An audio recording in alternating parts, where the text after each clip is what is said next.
It is January 25th, 2019. This is Nerd Bourbon episode 86. I am Seth Sturgill. And I am Todd Sturgill.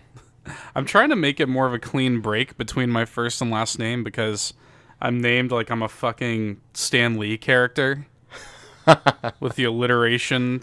So, like, if I say it really quickly, it's Seth Sturgill. And it just sounds like it's, you know, you'd be lucky, Todd, that you were named with two different letters in your first and last name. Either way, it would have been two different letters, thank God. Thank God. Was there going to be an alternative name? Oh, you don't know that? I don't think so. Oh, yeah. The other choice was Brendan. Brendan? Yes. That's so strange.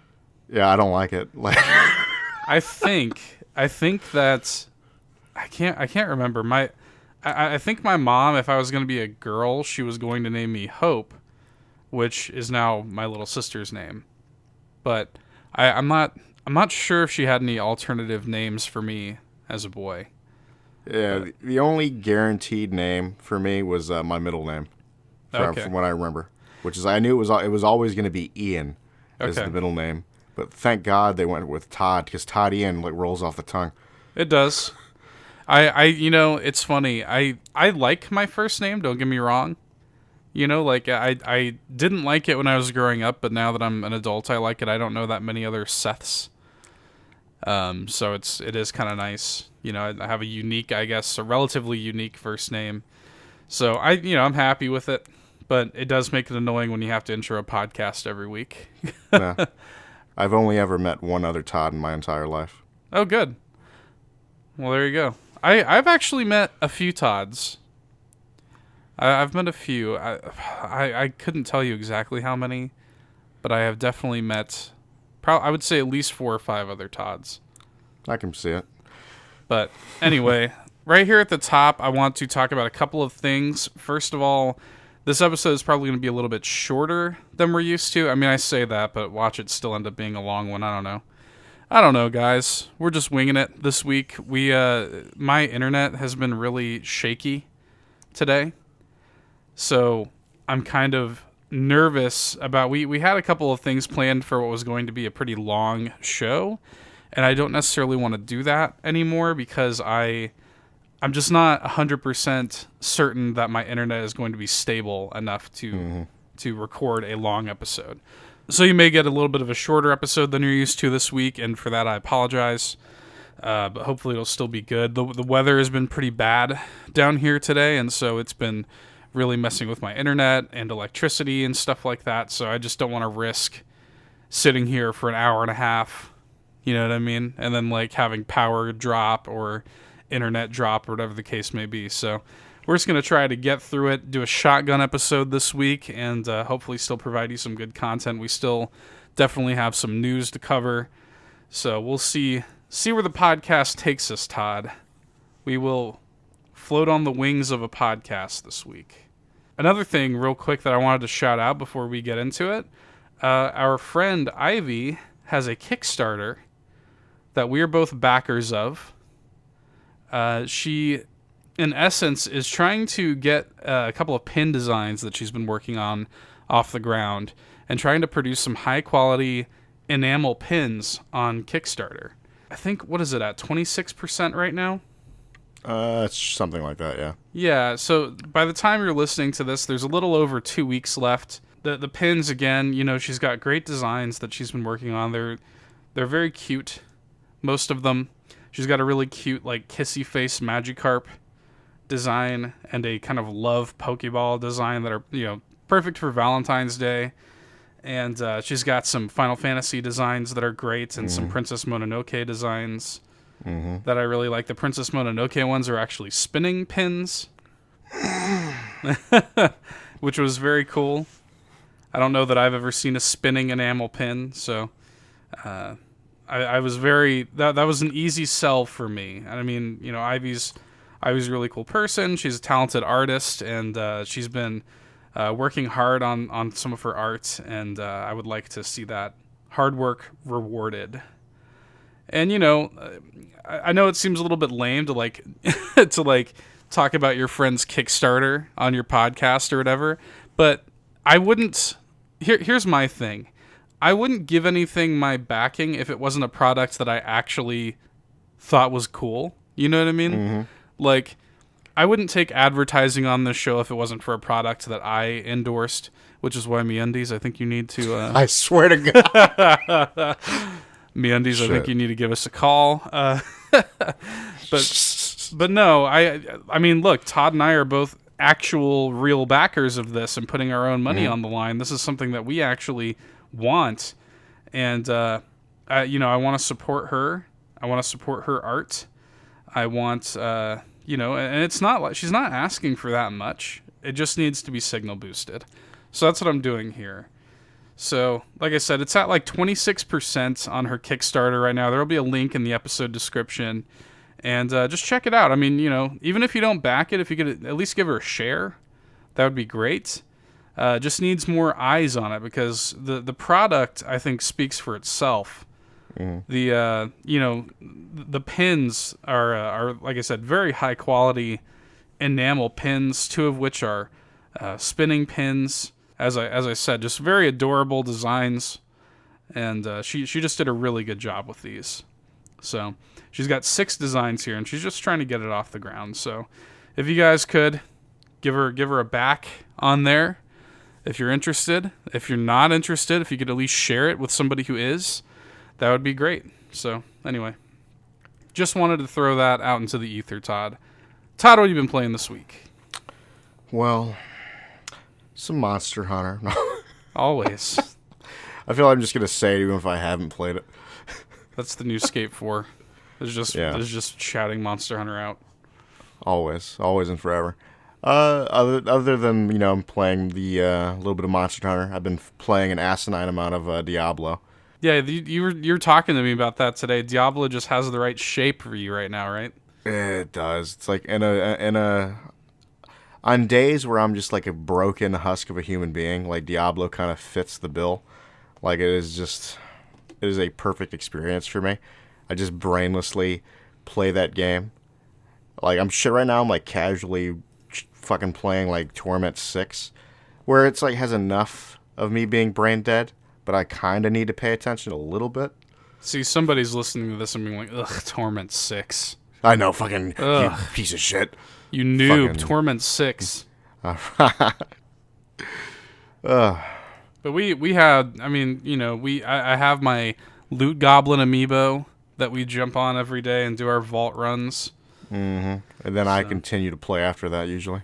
Yeah, see me, I'm always at the precipice with Diablo where I'm like, I could just easily slip in. I slip back in. I slip back in a big bad way. I just have too much shit to play. I mean, you don't really have any like new games coming out for a while, so I can sort of sympathize with, I guess, your position. But for me, I'm like, I got Kingdom Hearts coming out next week. But in a matter of days, really, I will be playing Kingdom Hearts 3, and that is a weird realization to me. 14 years, Todd. 14 years of waiting. I just want it to like just disappoint the shit out of everyone. There's not going to be... I don't think there's ever going to be a way that game is going to live up to the immeasurable hype. Yep. Kotaku ran an article, actually, that said, like, Kingdom Hearts 3 is unreviewable. You know what I mean? And that's kind of true. Like, it is kind of an unreviewable video game. Nothing that you say is going to please everybody. Mm-hmm. You could give it a 10 out of 10, and people would be like, whoa, what? How's Kingdom Hearts a 10 out of 10? You could give it, a 7 or 8 or something like that, and then there will be the diehard fans who are like, no, this game's perfect. It's 10 out of 10. It was worth the wait. So you're kind of damned if you do, damned if you don't. And I'm curious. I don't know how I want to approach this on the podcast because, obviously I want to talk about Kingdom Hearts 3. Obviously I'm going to be playing it, and I will be talking about it. But I don't want to just like dominate the podcast gushing about Kingdom Hearts either, because you're not a Kingdom Hearts fan.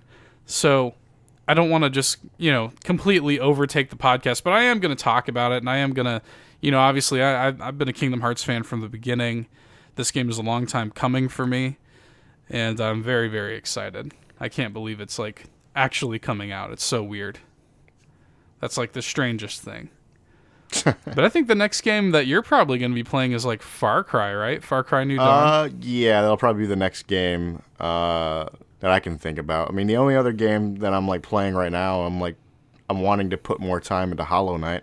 I'm so happy that you're playing that. Yeah, I jumped on the PSN store, and it's like, oh, you can get this game for like $9.84. I was like, okay. And the nice Void Heart edition, which includes all the DLC, and Yep. So I haven't put much time into it, but like what I have played, I'm like really down for. Like it's got a really good soundtrack. Oh. I love the music. Love the music in that game. Like I'm liking what I'm seeing, and I just want to put more time into it. I would have loved to play it more today, the day that we're actually recording this. It's just I'm in a weird, just like broken shell of a human being state. So it's like, I mean, I've been there where you just like, you fall back on the comfort food video games, Are there, I mean, it seems to me like you do sort of surround yourself with comfort food video games. Monster Hunter is that. Mm-hmm. Diablo, how many, the umpteenth playthroughs of the Souls games. Yes. It's where I thrive in my depressed state. What are some other comfort food games would you say for you? I mean, you kind of got it. Like it was like the Souls series. The Souls series has always been there. I mean, that's shit. I talked about that like a while back on the podcast. That game, the Souls series, is really good when you're depressed in a weird way. Yeah. But yeah, the Souls series definitely one of them. Monster Hunter has become that easily, and definitely Diablo, because it's just any game where I can just jump on and just play and just shut my brain off in a weird way is where I thrive, especially when I'm just dealing with life. See, for me, when I get into states like that, like my comfort food, I guess, games are, I like to just jump into games that I'm really good at.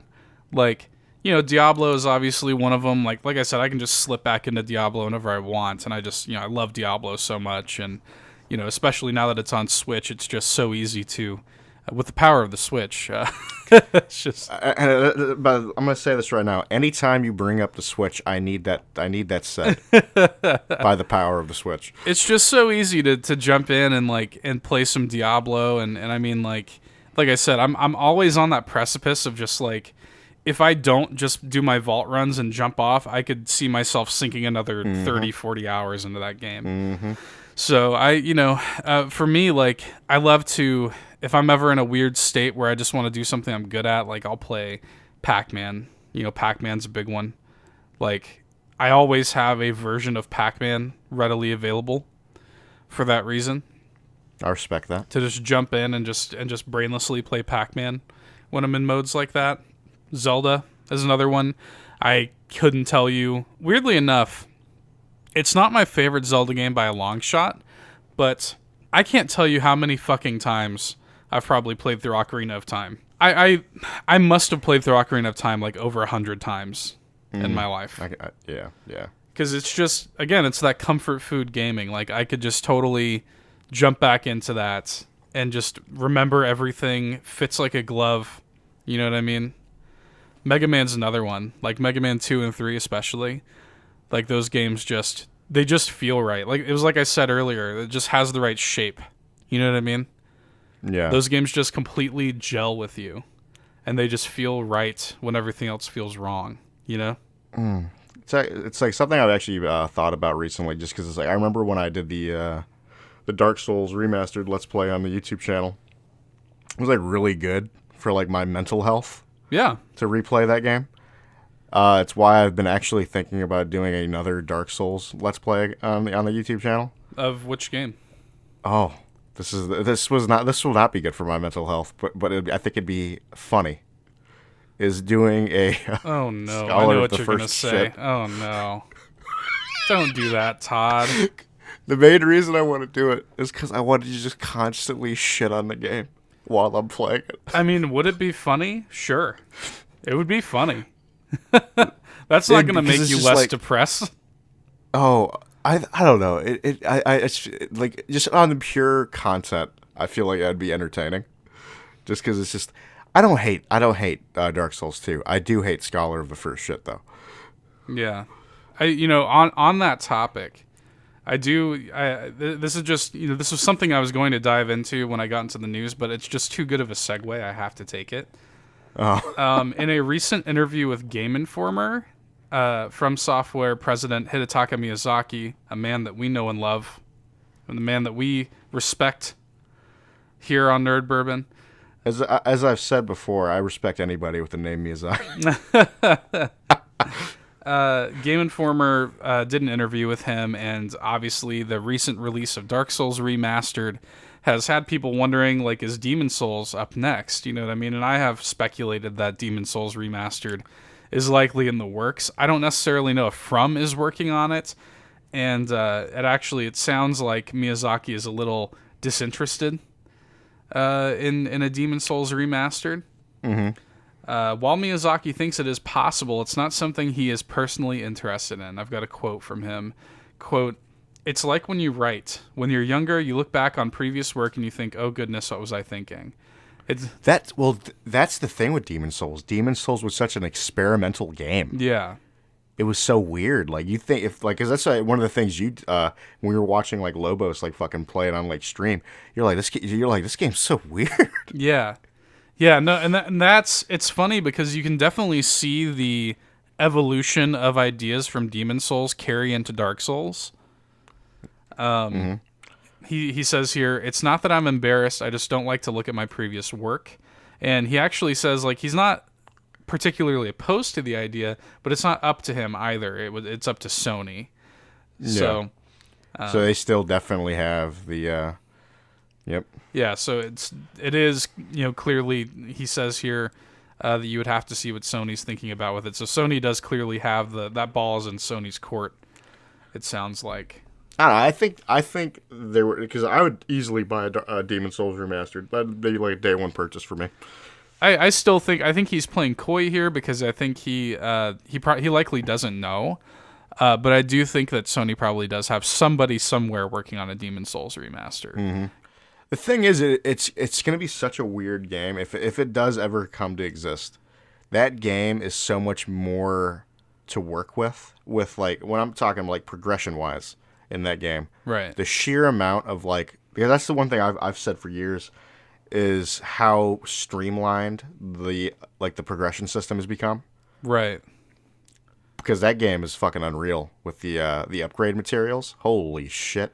Yeah, you would have to do a lot of work, and I never put significant time into Demon Souls, but just knowing what I know about it, like, you would have to do a pretty significant amount of work to sort of modernize Demon Souls, and I almost wonder if that's why it hasn't been remastered already, because that's a tricky place to be. Like, if you modernize it too much and if you change too much, you piss off the diehard fans. Oh yeah. So. And really, at that point, it should be considered a different game. You know what I mean? So, what would be interesting? I don't think this would ever necessarily happen, but what if, now that Dark Souls is over, what if they have somebody make a sequel to Demon Souls? See, I'd be completely open to that, because I think I do think, like, the lore of Demon Souls is actually pretty interesting. How strange would that be? It'd be weird. It'd be a weird thing. I would love to see that. I would love for them to say, like, hey, guess what? Like, Dark Souls 4 is not a thing, but it is a thing? Demon Souls 2. I really don't want a Dark Souls 4. Neither do I. Because Dark Souls has finally reached that point that Bloodborne reached in the first game for me of, closure. You know what I mean? Right. Like, because I think I've said this, I will play a Bloodborne sequel. Obviously, I will. But, like, I don't think it needs it. Yeah, Bloodborne 2 is going to happen whether you like it or not. You can. Yeah, whether I like it or not, I understand that, but it's just like, it doesn't need one. Yeah, you can take that to the bank. I'm sorry, I know it doesn't need one. It is 100% being worked on right now. Oh, there's too much money. That's too much money, like, on the table. Yeah, that game did extraordinarily well for Sony. Dude, that game sold PS4s. Shit, it's the only reason I bought a PS4. Yeah, I mean, there's a lot. That was a huge get. I don't think Sony even knew what they had with Bloodborne. Like, when they locked down that exclusivity deal with Bloodborne, I don't think they even realized how big of a get that was going to be for them. Mm-hmm. So yeah, Bloodborne 2 is going to be a thing. I promise you. That's got to be one of the 2 titles that From says they're working on right now. But yeah, no, that was a long winding tangent to but you know, it was a perfect segue though. I will give you that. I had to take that. Yeah. When Souls came up in conversation, I had to take that. Souls will always come up in conversation with me though. But to kind of circle back to Hollow Knight for a couple seconds, Hollow Knight definitely, the reason I'd always told you, because I played Hollow Knight last year when it came to Switch, and I loved it. It was on my top 10 games of the year. But I always told you, dude, you would love this. Oh, and I am loving it so far, and I'm like, I want to put more time into it.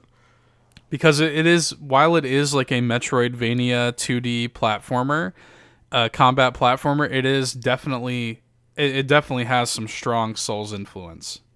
Oh yes, the benches, the bonfires. Yeah, and even beyond that, like the death mechanics. Like, that's always my. Yeah. That stuff is all very good. I actually really enjoy that death mechanic though. Yeah, I like it too. Yeah, fighting the hollow or whatever the shade. They call it. The shade. Yeah. Yeah. I thought that was really cool. I like that. I mean, people whenever they kind of make games like this, they always sort of have a different take on the death mechanics, right? Mm-hmm. But Hollow Knight's is really elegant without being annoying. Mm-hmm. So, my first experience with that was I'm like, it's attacking me. What the fuck? I like the combat of that game. It is simple, but there's a lot of like strategy actually involved with the combat. Yeah, I'm looking forward to seeing how it ends up becoming, like what it ends up being with like all the abilities that you get. Yeah. Because I've not put that much time into it. I just recently got like the projectile thing, right? The soul shot, whatever the hell you want to call it. Right. Well, and then also like we were even just talking like I appreciate like the healing aspect of it. Yes. Yeah. Where you kind of have to, and it's not as if the game like pauses to let you heal. Like you do have to put yourself in danger, and especially like. Once you get like deeper and deeper into the game's long. Like it's actually really long, and there's a lot to do. But as you get deeper into the game, like some of those boss fights, dude, are like fucking brutal, and you have to like to pop away and heal requires like such precision, and it's just a matter of like milliseconds between you and death, you know. And it's like with that, you might only get like one skull back, wherever the hell. Yeah, and again, that's like your same resource for your abilities and stuff. So it's like a risk reward kind of thing. I really, really like it. That is a very, very smartly designed game. I really like Hollow Knight a lot. I'm glad you're finally playing it. Jury's out on how long it'll take you to work through it, because some real shit. Like I said, the game is long anyway. But I'm glad that you're playing it at all. Anything else you've been playing? I think that's about it for games I've been fucking playing. For me, the only, I'm still doing my typical shit. Chipping away at Smash Brothers, chipping away at that spirit board. I have like 200 spirits left. I'm in the home stretch. Are you proud of that? No. I want to have all the spirits. It's difficult sometimes, man. Especially with the spirit board now, I'm getting to the point where it's like, like I've gotten most of the spirits that appear on the board. But I'm chipping away at that still. But the big Switch release this past week, or big to me, I guess, is Travis Strikes Again, No More Heroes. This is a weird fucking game. Not doing very well, it seems like. Reviewers were not kind to the game.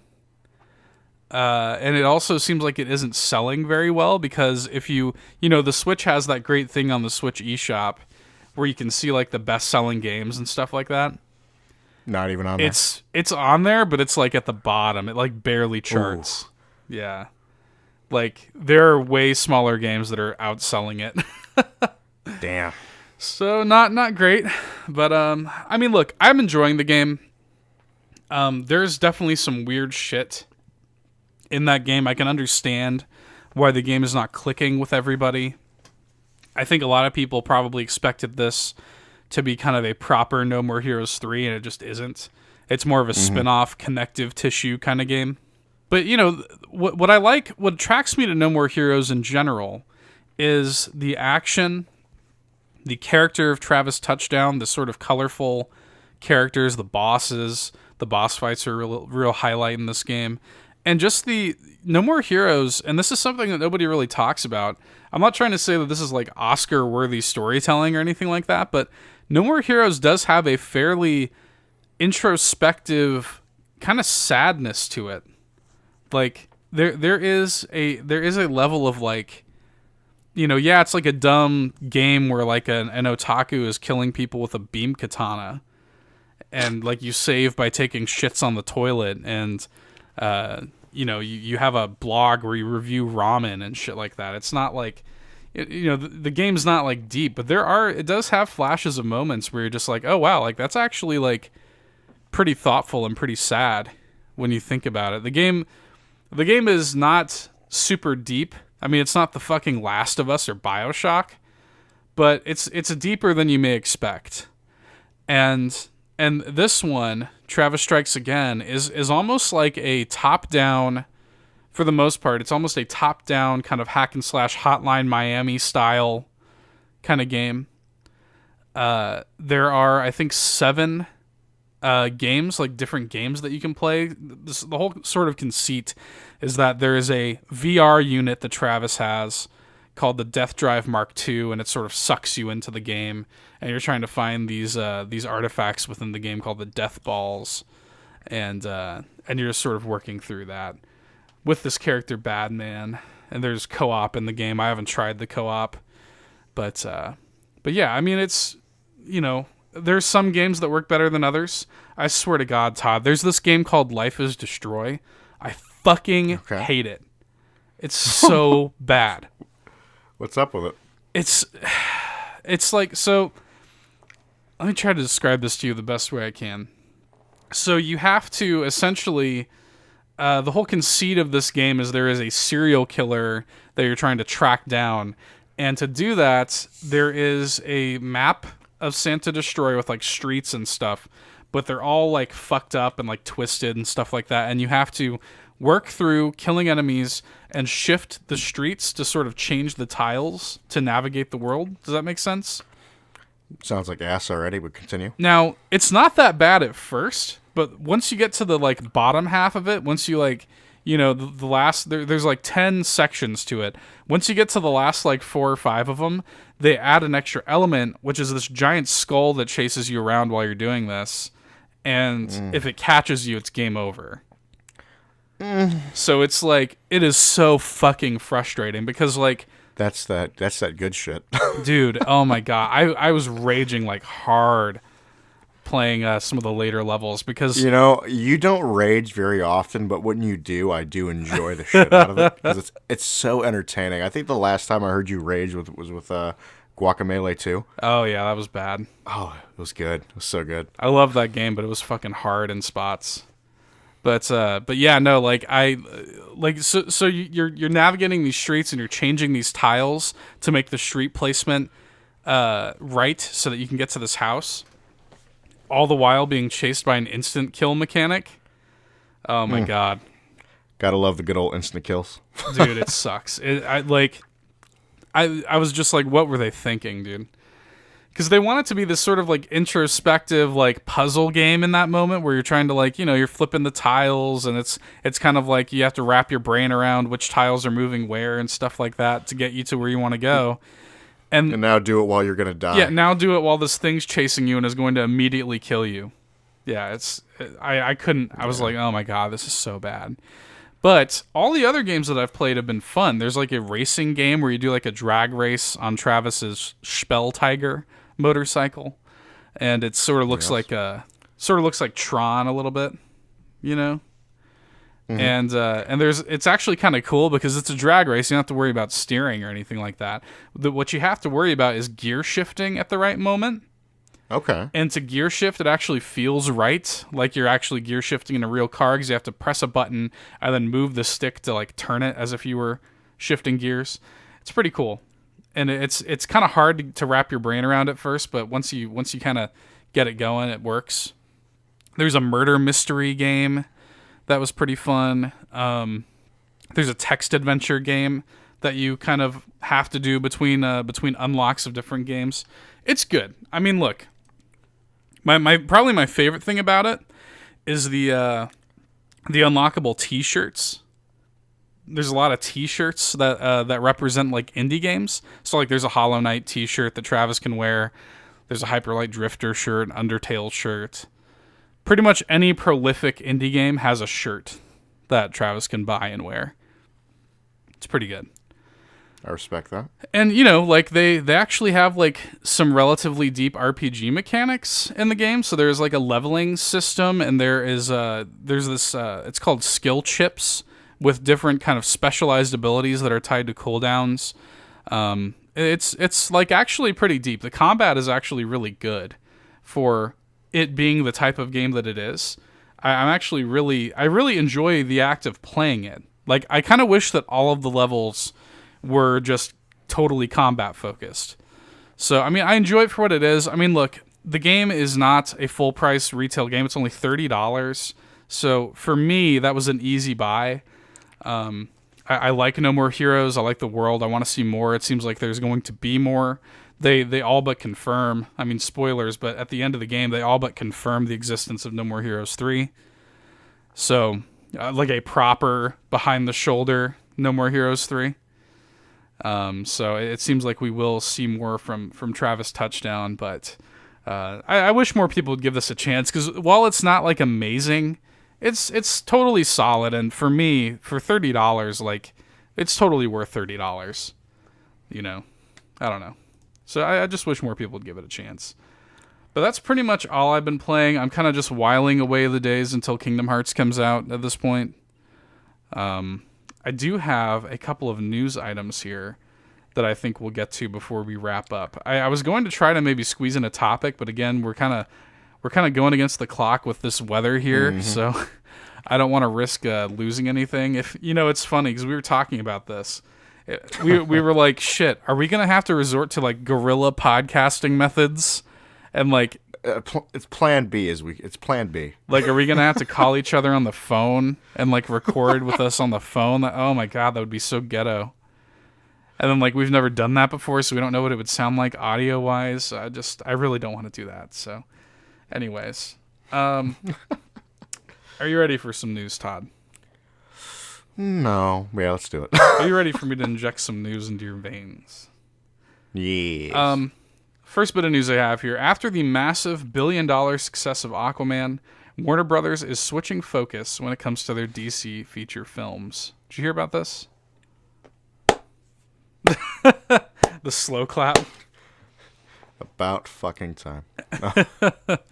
Speaking with The Hollywood Reporter, WB Chairman Toby Emmerich said, quote, "We all feel like we've turned a corner now. We're playing by the DC playbook, which is very different than the Marvel playbook. We are far less focused on a shared universe. We take it one movie at a time. Each film is its own equation and its own creative entity." So, yes. This is exactly what we've been saying for forever now. Mm-hmm. And it's actually an incredible quote when you really look at it, because they are basically... They full on admitted to the fact that they're trying to do Marvel's thing. Yeah, they basically are full on saying like, hey, like, we've been playing by the Marvel playbook and now we're doing the DC thing. You know what I mean? So that does me a lot of good. I mean, look, we both enjoyed Aquaman. It's nice that they're going to stop trying to make Marvel happen. It's like that Mean Girls meme, like, stop trying to make Marvel happen. It's never going to happen. It's like that. So I just, this is a nice refocus on DC's part. Yep. And I just wish that they'd done it from the beginning, because now it's going to feel so disjointed. You know what I mean? Like, it is. It's still going to feel weird. I feel like it's going to take a couple movies to just get just to bring it back. It's going to take some time to realize. Why? Why though? Yeah, DC never thought it would be so simple, but they found a way. I hate you. I hate you.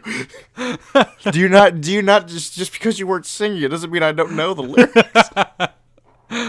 It was funny. Anastasia and I were in the car one time, and she was like, She was talking about, I don't remember exactly what she was talking. She was like depressed about something, and I started like giving her advice, and I just quoted like lyrics from the Lizzie McGuire theme song. Oh, God bless. I was like, I mean, look, sometimes you make it, sometimes you fake it. You get one step closer each and every day, but you'll. No, here's the thing. Did she catch it? No, she didn't catch it at first. I was like, you'll figure it out on the way.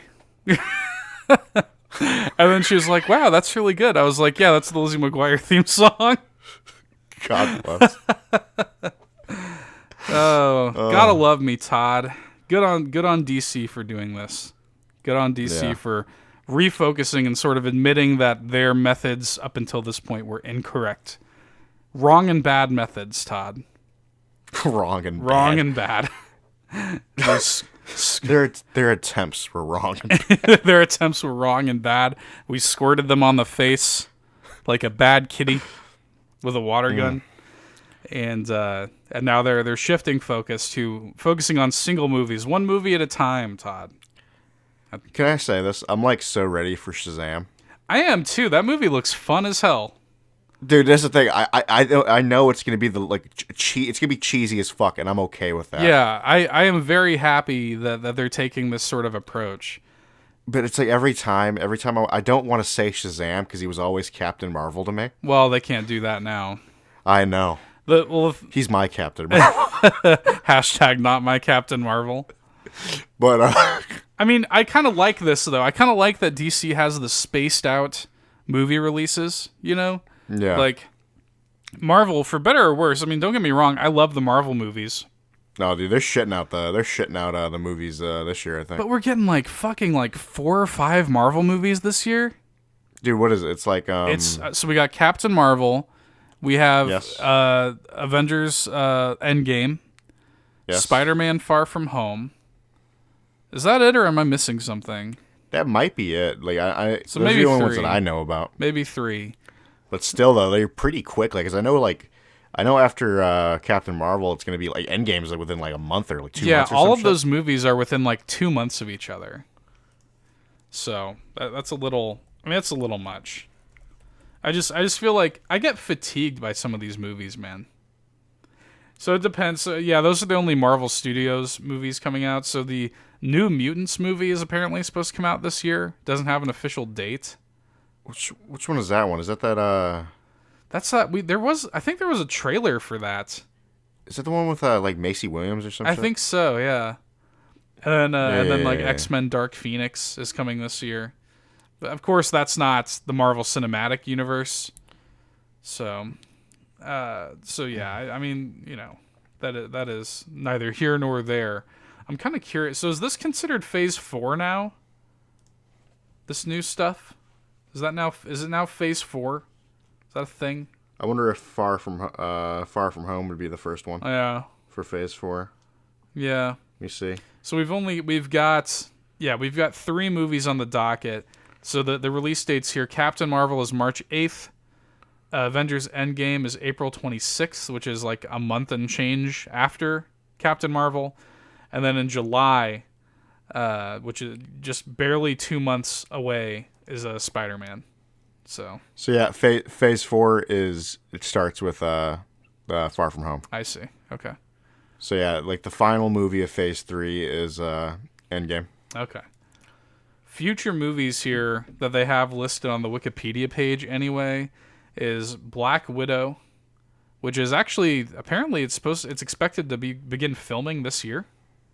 Okay. Guardians of the Galaxy Volume 3, which obviously that's actually been delayed to 2021. Yeah, I'm wondering because like they don't even have like a new director for that. Not yet. No, there's going to be an Eternals movie evidently.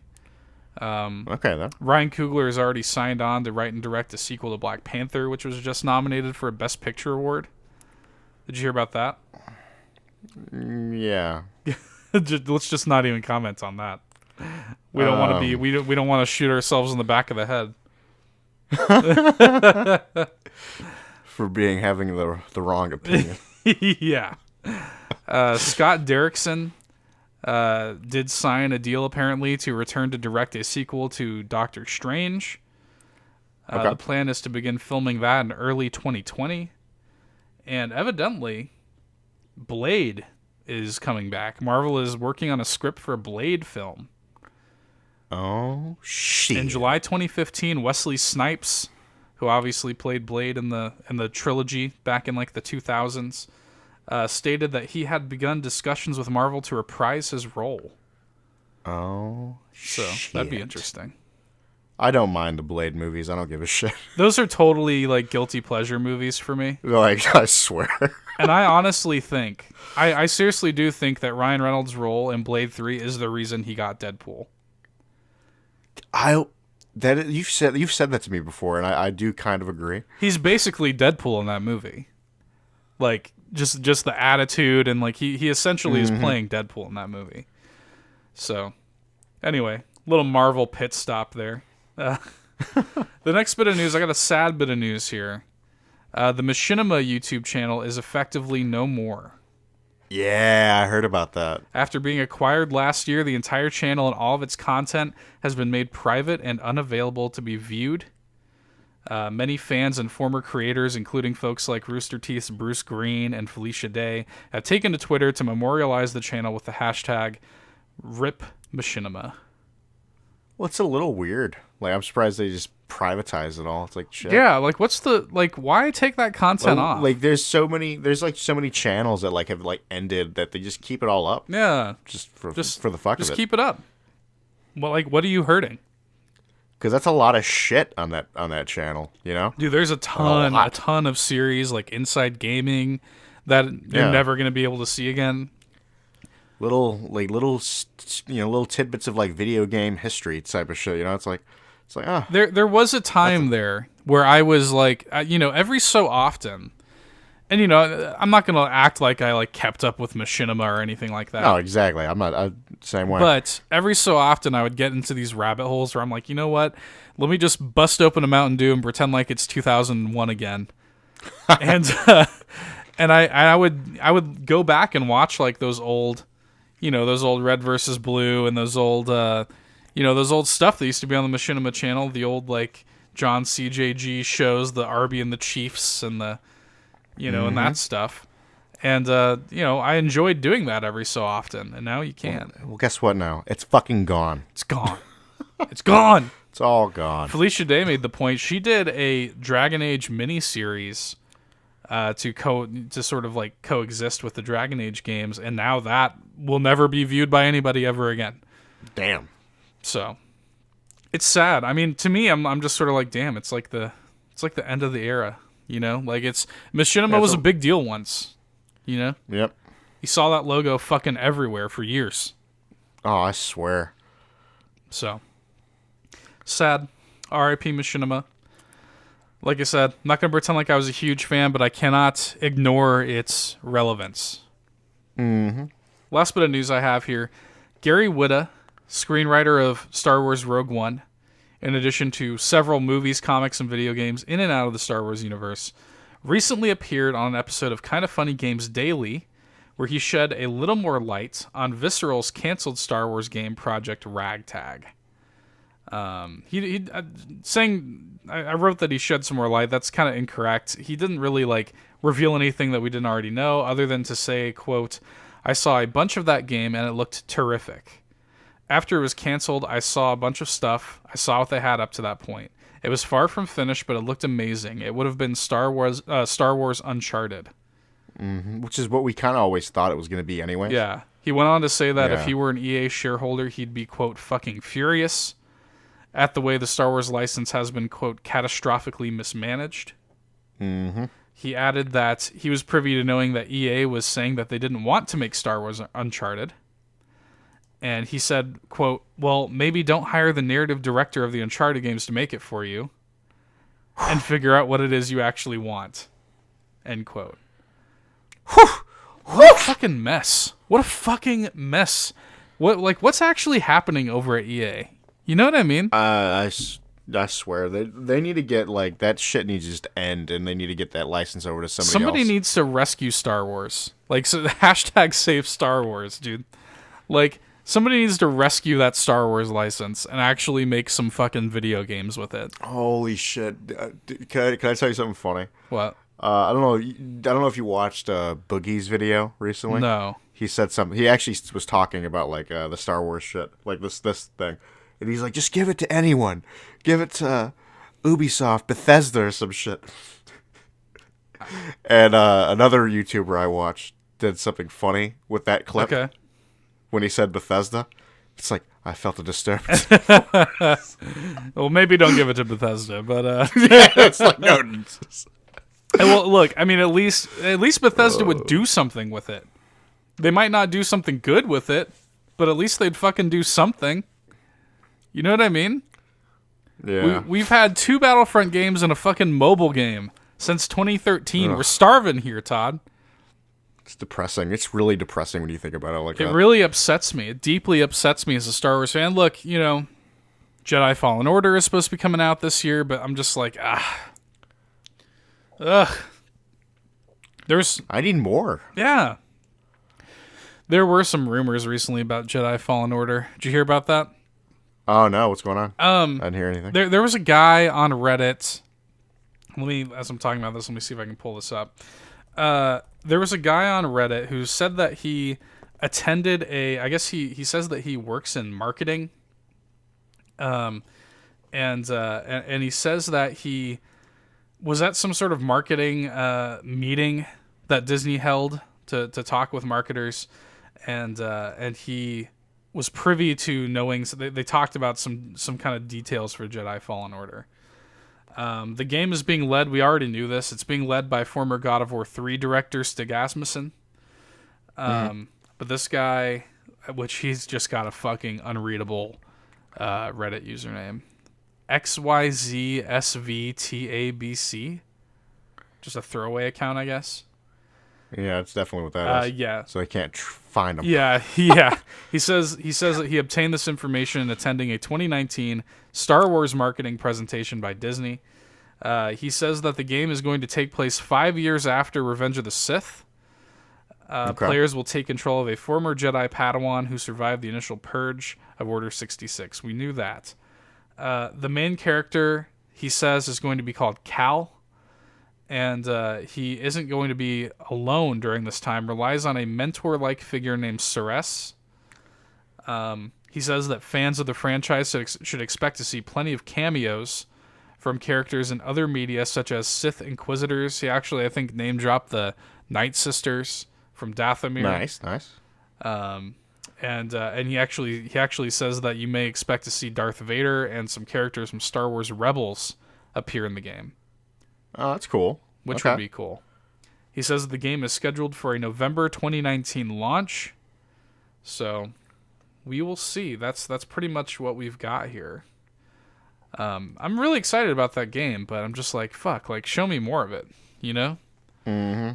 I mean, hoping we see more at E3. Yeah, it seems like we'll see more at E3. I have a sort of hope that we get something at Star Wars Celebration in April.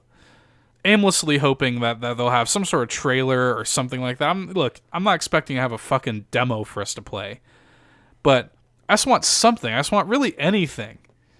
And Star Wars Celebration, I think, would be a great place to really lift the curtain on Jedi Fallen Order. Man, I'm so excited for Star Wars Celebration. Did you hear about the latest round of celebrity guests? From you, actually. I couldn't remember if I told you or not. Yeah, I was talking to you when you got the email. Yeah, so I am definitely, and I'm actually, what I'm probably going to do, so I'm going to get a Darth Maul print because Sam Witwer is going to be there. They have not confirmed if Ray Park is going to be there or not, but there's a Darth Maul print that I found on Etsy that I really love, and I'm probably going to buy it and just like have it mailed to your house. Okay. So that I can just like take it, when I'm there and just like get it signed, put it right back in the box, and then mail it back to myself. That way I respect that. Well, I mean, like that way I don't have to worry about taking that shit on the plane or it getting like lost or anything like that. So yeah, I feel that. But yeah, Sam Witwer's going to be there. If Ray Park is going to be there, I would love to have them both sign this Darth Maul print and frame it and put it on my wall. That'd be really cool. We they actually Eunice Satomo or whatever his name is. I'm hoping I pronounce his name right. The new actor that plays Chewie, he's gonna be there. So his 6'11" ass is gonna be there.